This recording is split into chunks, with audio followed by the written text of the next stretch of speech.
कहानी की शुरुआत होती है तीन लापरवाह और एडवेंचर के भूखे नौजवानों से, जो समुद्र के बीच जेट स्की चलाते हुए मस्ती कर रहे होते हैं। चारों तरफ गहरा नीला पानी, खुला आसमान, और ये तीनों बिना किसी डर के तेज रफ्तार में लहरों को चीरते हुए आगे बढ़ रहे होते हैं। शुरुआत में ये सब उन्हें काफी मजेदार लगता है, लेकिन थोड़ी ही देर में उन्हें ये सब उतना एक्साइटिंग नहीं लगता। उन्हें लगता है कि असली मजा तो तब आएगा जब वो कुछ और ज्यादा खतरनाक करेंगे, और यही सोचकर वो बिना ज्यादा सोचे समझे जेट स्की को गहरे समुद्र की तरफ मोड़ देते हैं। अब वो ऐसी जगह पर पहुंच रहे होते हैं जहां ना कोई मदद है, ना कोई इंसान, बस चारों तरफ अनंत पानी ही पानी। कुछ समय बाद समुद्र के बिल्कुल बीचों बीच उन्हें एक अजीब सी जगह दिखाई देती है। ये जगह सामान्य समुद्र से अलग लगती है। दरअसल ये एक एटोल लैगून होता है। ये जगह आम तौर पर शांत होती है, लेकिन ज्वार आने पर थोड़ी देर के लिए समुद्र से जुड़ जाती है। जैसे ही वो इसे देखते हैं, उनके चेहरे पर एक्साइटमेंट साफ नजर आने लगता है। उन्हें लगता है कि उन्हें एक परफेक्ट जगह मिल गई है मस्ती करने के लिए, लेकिन उन्हें बिल्कुल भी अंदाजा नहीं होता कि यही उनकी सबसे बड़ी गलती साबित होने वाली है। धीरे धीरे, बिना किसी आवाज के, बिना किसी चेतावनी के, खतरा उनके चारों तरफ फैल चुका होता है। अचानक उनकी तेज रफ्तार से चल रही जेट स्की नीचे से किसी भारी चीज के टकराने से बुरी तरह हिल जाती है, और इससे पहले कि वो कुछ समझ पाते, जेट स्की पलट जाती है। सब कुछ इतना अचानक होता है कि किसी को संभलने का मौका ही नहीं मिलता। उनके हाथ से फोन छूटकर सीधे पानी में गिर जाता है और गहराई में कहीं गायब हो जाता है। आवाज सुनकर ऐना घबरा जाती है और तुरंत उठकर देखने लगती है कि आखिर हुआ क्या है। लेकिन जब वो चारों तरफ नजर दौड़ाती है तो उसे सिर्फ एक जेट स्की दूर पानी पर तैरती हुई दिखाई देती है। बाकी सब कुछ अजीब तरह से शांत हो जाता है।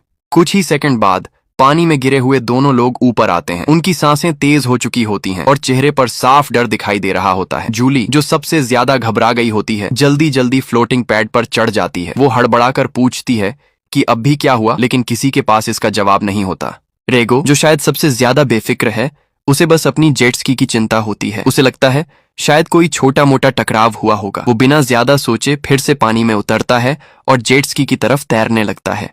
लेकिन जैसे जैसे वो आगे बढ़ता है, उसे धीरे धीरे एहसास होने लगता है कि कुछ बहुत गलत है। अब उसका डर साफ दिखने लगता है। वो तेजी से वापस लौटने की कोशिश करता है, लेकिन अब बहुत देर हो चुकी होती है। जैसे ही वो फ्लोटिंग पैड के पास पहुंचकर ऊपर चढ़ने की कोशिश करता है, अचानक कोई अनदेखी ताकत उसे नीचे की ओर जोर से खींच लेती है। सब कुछ बस एक सेकंड में खत्म हो जाता है। ऊपर मौजूद दोनों लड़कियां कुछ समझ ही नहीं पाती और अगले ही पल उनके सामने का पानी तेजी से लाल होने लगता है। उन्हें ये तो नहीं दिखता कि आखिर नीचे क्या है, लेकिन इतना समझ आ जाता है कि ये कोई सामान्य हादसा नहीं है। ऐना के दिमाग में तुरंत खतरे की घंटी बज जाती है। वो समझ जाती है कि अगर अभी भी उन्होंने यहाँ से निकलने की कोशिश नहीं की तो उनका भी वही हाल होगा। वो तुरंत फैसला करती है कि उन्हें पानी से जितना हो सके दूर रहना होगा। तभी उसकी नजर थोड़ी दूर एक उभरी हुई चट्टान पर पड़ती है और यहीं से शुरू होती है उनकी असली सर्वाइवल फाइट।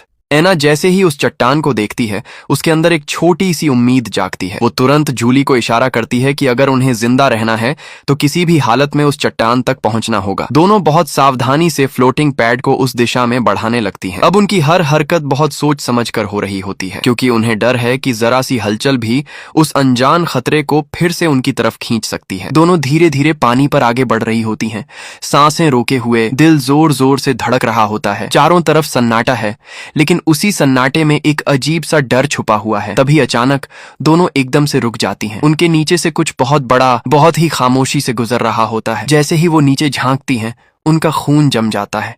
उनके ठीक नीचे एक लगभग 9 मीटर लंबी विशाल किलर व्हेल तैर रही होती है। धीरे धीरे, बिना किसी जल्दी के, जैसे वो उन्हें देख रही हो, समझ रही हो। उसके शरीर पर लगा खून साफ दिखाई दे रहा होता है, और जैसे ही वो उनके नीचे से गुजरती है, खून के छींटे उनके ऊपर तक आ जाते हैं। अब दोनों के चेहरे पर सिर्फ डर नहीं, बल्कि साफ मौत का एहसास नजर आता है। अब वो कोई रिस्क नहीं लेना चाहती। दोनों पूरी ताकत से चट्टान की तरफ पैड को धकेलने लगती हैं। इस बार वो धीरे नहीं, बल्कि जितनी तेजी से हो सकता है उतनी तेजी से आगे बढ़ रही होती हैं। उन्हें लगता है कि अगर वो उस चट्टान तक पहुंच गईं तो शायद बच सकती हैं। लेकिन जैसे ही वो चट्टान के बिल्कुल पास पहुंचती हैं, तभी अचानक उनका फ्लोटिंग पैड रुक जाता है, एक झटके में। और इससे पहले कि वो कुछ समझ पाएं, पैड पीछे की ओर खींचना शुरू हो जाता है। दोनों पूरी ताकत लगा देती हैं, हाथों से पानी को जोर जोर से मारती हैं, आगे बढ़ने की कोशिश करती हैं, लेकिन कोई फायदा नहीं। ऐसा लग रहा होता है जैसे कोई बहुत ताकतवर चीज उन्हें पीछे खींच रही हो।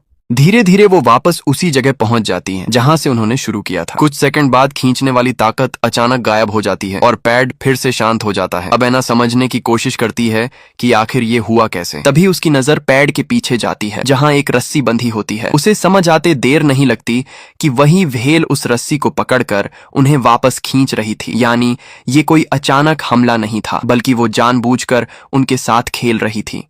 एना तुरंत उस रस्सी को पानी से बाहर खींच लेती है ताकि दोबारा ऐसा ना हो सके। लेकिन अब उसके दिमाग में एक और बात चल रही होती है। उसे याद आता है कि किलर व्हेल की इंटेलिजेंस काफी ज्यादा होती है, लगभग एक 15 साल के इंसान जितनी। और जिस तरह से वो अभी तक हरकत कर रही है उससे साफ है कि वो सिर्फ शिकार नहीं कर रही बल्कि खेल भी रही है। तभी एना की नजर व्हेल की पीठ पर जाती है और वो एक अजीब सी चीज नोटिस करती है। व्हेल की रीढ़ सीधी नहीं होती बल्कि थोड़ी मुड़ी हुई होती है। ये देखकर एना समझ जाती है कि ये व्हेल सामान्य नहीं है, ये लंबे समय तक कैद में रही है। क्योंकि जो व्हेल्स एक्वेरियम में रखी जाती हैं उन्हें खुलकर तैरने की जगह नहीं मिलती। वो बार बार एक ही दायरे में घूमती रहती हैं, जिससे उनकी पीठ पर एक तरफ का दबाव पड़ता है और धीरे धीरे वो टेढ़ी हो जाती है। इसके अलावा शो के दौरान बार बार पानी से बाहर कूदने की वजह से भी उनकी बॉडी पर असर पड़ता है। यानी साफ है ये व्हेल कभी इंसानों के बीच रह चुकी है। लेकिन असली सवाल यह है कि अब वो इतनी खतरनाक क्यों हो गई है। असल में ये व्हेल हाल ही में एक्वेरियम से छोड़ी गई थी। लंबे समय तक कैद में रहने की वजह से उसकी सेहत खराब हो गई थी और एक्वेरियम वालों को डर था कि कहीं वो मर ना जाए या कोई हादसा ना हो जाए। इसीलिए उन्होंने उसे वापस समुद्र में छोड़ दिया। लेकिन उन्होंने शायद ये नहीं सोचा था कि इतने सालों तक कैद में रहने के बाद वो अचानक खुले समुद्र में कैसे रिएक्ट करेगी। एना के दिमाग में ये सारी बातें तेजी से घूम रही होती हैं, लेकिन वो जानती है कि अभी इन सब के बारे में सोचने का वक्त नहीं है। सच्चाई ये है कि वो व्हेल उन्हें दुश्मन मान चुकी है और अगर वो ऐसे ही बैठे रहे तो वो एक एक करके उन्हें खत्म कर देगी। एना गहरी सांस लेती है, खुद को शांत करने की कोशिश करती है और फिर जूली की तरफ देखती है। वो उसे समझाती है कि अब उनके पास सिर्फ एक ही रास्ता है, किसी तरह उस चट्टान तक पहुंचना। वो लगातार उसे हिम्मत देती रहती है ताकि वो डर के कारण कुछ गलत फैसला ना ले। दोनों सही मौके का इंतजार कर रही होती हैं जब व्हेल उनके नीचे से हटे और उन्हें थोड़ा सा समय मिल जाए। लेकिन तभी जूली अचानक हिम्मत जुटाती है। उसके चेहरे पर डर साफ दिख रहा होता है, लेकिन फिर भी वो फैसला लेती है और अगले ही पल वो बिना कुछ कहे सीधे पानी में कूद जाती है। एना एक पल के लिए शॉक में रह जाती है। वो खुद डर के कारण वहीं रुक जाती है और जूली अकेली ही चट्टान की तरफ तैरने लगती है। जूली के अचानक पानी में कूदते ही सब कुछ और ज्यादा टेंशन से भर जाता है। एना अभी भी डर के कारण वहीं रुकी रहती है, लेकिन जूली अब पीछे मुड़कर देखने का रिस्क नहीं लेती। वो पूरी ताकत से चट्टान की तरफ तैरने लगती है। इस दौरान उसके बैग से सामान गिरकर पानी में फैलने लगता है, लेकिन उस वक्त उसे किसी चीज की परवाह नहीं होती। वहीं एना की नजर अचानक एक जरूरी चीज पर पड़ती है। उसके हियरिंग एड की बैटरी पानी में बहती जा रही होती है। वो तुरंत उसे पकड़ने के लिए आगे बढ़ती है, लेकिन तभी दूर से व्हेल फिर से उनकी तरफ आती हुई दिखती है। डर के कारण एना तुरंत बैटरी छोड़ देती है और वापस पैड पर चढ़ जाती है। इस बार व्हेल सीधे एना पर हमला नहीं करती, बल्कि उसका ध्यान जूली की तरफ चला जाता है जो पानी में तेजी से तैर रही होती है। जूली अब चट्टान के काफी करीब पहुंच चुकी होती है। उसे भी खतरे का एहसास हो चुका होता है, इसलिए वो बिना सोचे समझे चट्टान के किनारे पर चढ़ने की कोशिश करती है। पत्थर नुकीले होते हैं, उसके हाथ पैर छिल जाते हैं, लेकिन जान बचाने के डर में वो दर्द को नजरअंदाज कर देती है और किसी तरह ऊपर चढ़ जाती है। एना ये सब देखकर थोड़ी राहत की सांस लेती है, लेकिन खुद अभी भी वहीं फंसी होती है। वो तुरंत अपना बैग उठाकर जूली की तरफ फेंक देती है ताकि जरूरी सामान उसके पास पहुंच जाए। लेकिन इस जल्दीबाजी में एक गलती हो जाती है। फ्लोटिंग पैड से जुड़ी रस्सी फिर से पानी में गिर जाती है और दोनों इस बात पर ध्यान नहीं देती। चट्टान पर पहुंच चुकी जूली अब थोड़ा सोचने लगती है और उसे एक आइडिया आता है। वो एक पत्थर उठाती है और कहती है कि वो व्हेल का ध्यान अपनी तरफ खींचेगी ताकि एना को तैरकर यहाँ आने का मौका मिल सके। एना डर के बावजूद खुद को तैयार करने लगती है। वो अपने अंदर हिम्मत जुटाती है, खुद को समझाती है कि अब या तो जान बचानी है या सब खत्म हो जाएगा।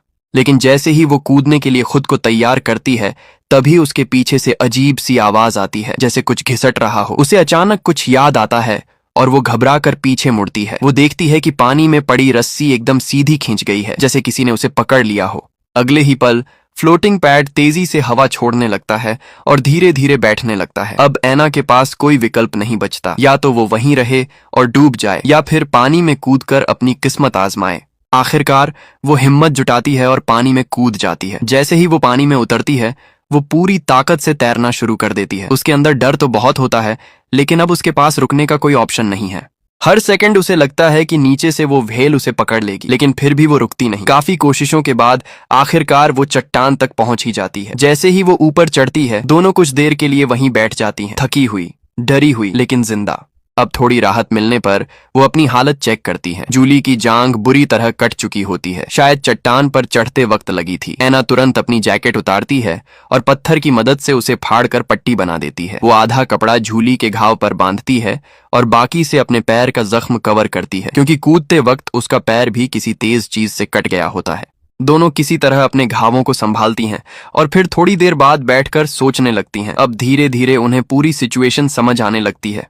वो अंदाजा लगाती हैं कि शायद वो व्हेल गलती से ज्वार के समय इस लैगून में आ गई होगी और जब पानी वापस नीचे गया तो वो यहीं फंस गई। यानी उसके लिए ये जगह अब एक कैद बन चुकी है, बिल्कुल वैसे ही जैसे पहले एक्वेरियम था। और शायद इसी वजह से वो इतना आक्रामक हो गई है। वो किसी को भी इस कैद में घुसते हुए देखती है तो उसे दुश्मन समझती है और हमला कर देती है। ये समझते ही दोनों के चेहरे पर निराशा साफ दिखने लगती है। अब उनके पास ना कोई जेट स्की बची है, ना कोई रास्ता और ना ही कोई मदद।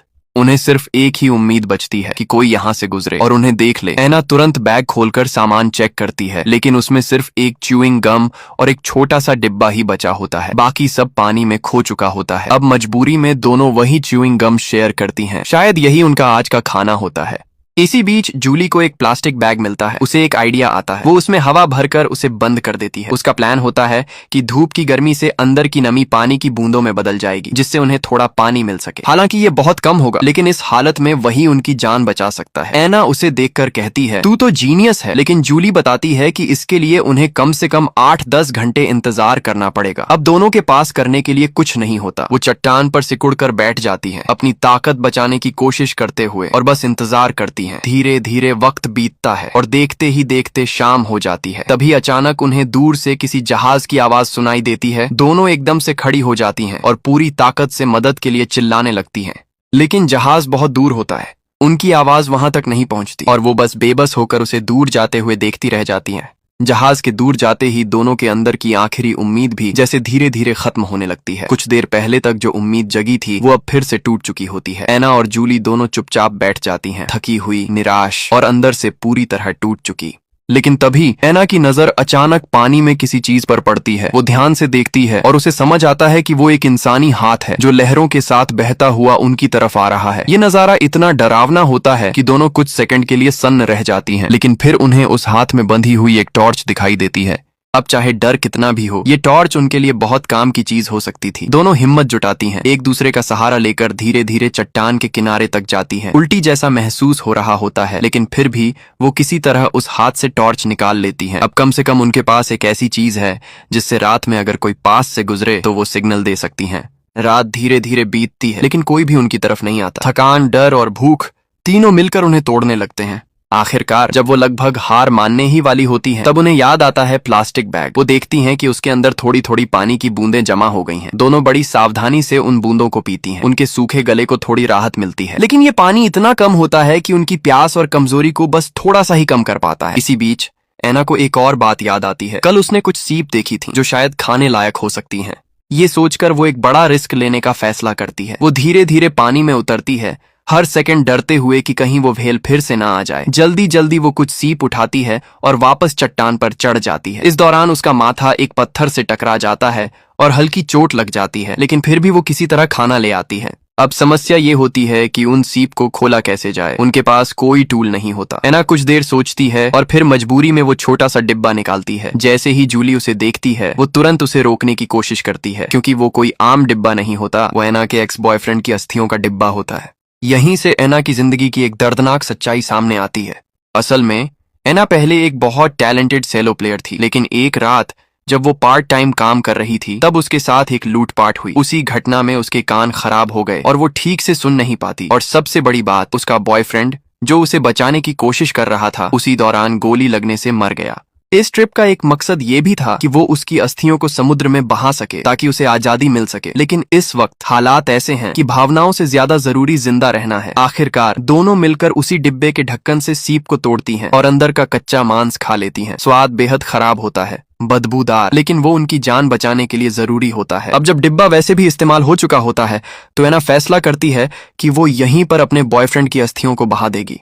वो धीरे धीरे उन्हें पानी में छोड़ देती है और कुछ पल के लिए वो चुपचाप बैठकर उन्हें देखती रहती है। लेकिन तभी जूली के अंदर दबा हुआ एक राज बाहर आ जाता है। वो अब और सह नहीं पाती और सच बता देती है। वो बताती है कि सालों पहले जो लूटपाट हुई थी वो कोई इत्तेफाक नहीं था, वो उसी की प्लानिंग थी। एना ये सुनकर जैसे अंदर से टूट जाती है। जूली बताती है कि उस समय उसे पैसों की बहुत जरूरत थी। उसे पता चला था कि जिस रेस्टोरेंट में एना काम करती है वहां हर रात काफी कैश रहता है, इसीलिए उसने अपने एक जान पहचान वाले को ये काम करने के लिए कहा।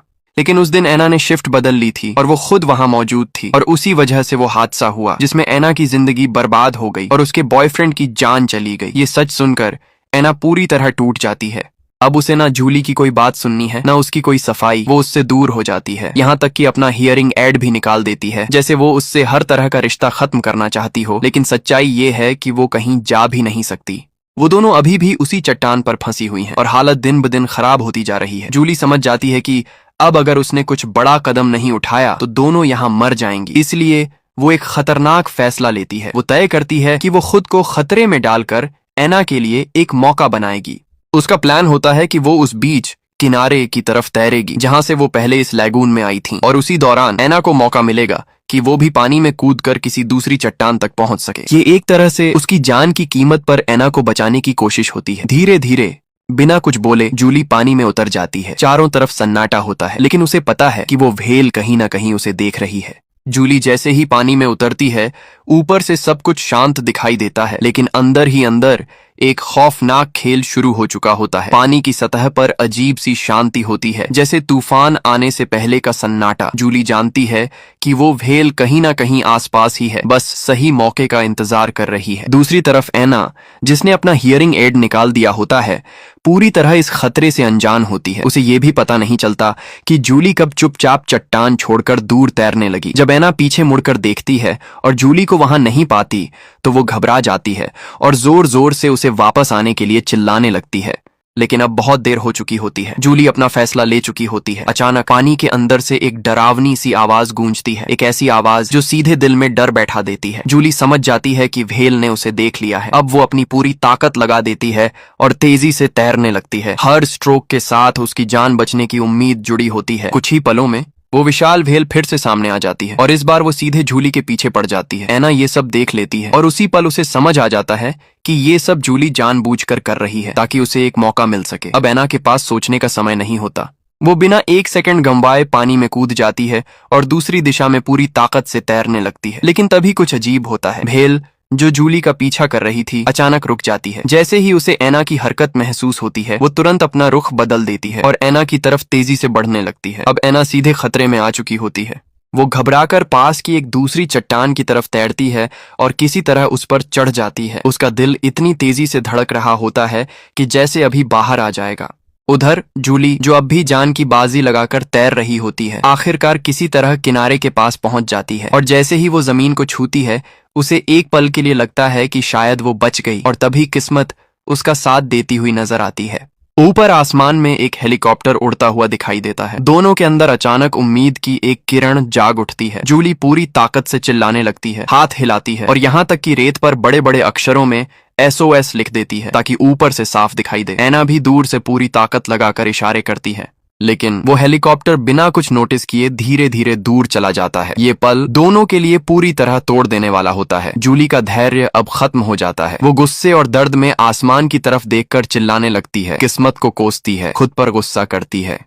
लेकिन उसी गुस्से और निराशा में वो एक बहुत बड़ी गलती कर देती है। उसे ये एहसास ही नहीं होता कि वो अभी भी खतरे के बिल्कुल पास खड़ी है। अचानक नीचे से एक जोरदार झटका लगता है। जूली जमीन को पकड़ने की कोशिश करती है, अपने नाखूनों से मिट्टी खोदने लगती है ताकि खुद को पानी में घसीटे जाने से रोक सके। कुछ सेकंड के लिए ऐसा लगता है कि वो बच जाएगी, लेकिन अगले ही पल वो व्हेल उसकी टांग को जड़ से पकड़कर जोर से खींच लेती है। उसकी टांग पूरी तरह फट जाती है। इतनी भयानक चोट के बाद जूली ज्यादा देर तक जिंदा नहीं रह पाती। कुछ ही देर में वो खून बहने से वहीं मर जाती है। एना ये सब दूर से देखती है और अंदर से पूरी तरह टूट जाती है। अब वो पूरी तरह अकेली रह जाती है, ना कोई दोस्त, ना कोई मदद, बस चारों तरफ मौत का डर। वो जिस चट्टान पर होती है वो किनारे के और करीब जरूर होती है, लेकिन बहुत छोटी होती है। वो मुश्किल से खुद को संभाल पाती है और डर के मारे हिल भी नहीं पाती।